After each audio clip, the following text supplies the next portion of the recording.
that thing. That thing hands literally went through its glasses. Just went through it.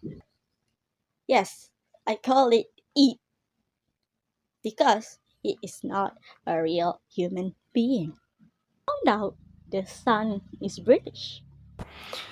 This comment says, so you let your mum quit her corporate job to make book purchases. A cup of tea, may I have? Of course, I have to check it out.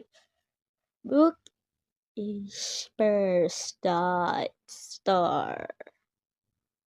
Oh my, look at that. It doesn't work because it's fake. Look at this. Oh my god, it's Shopee and Temu.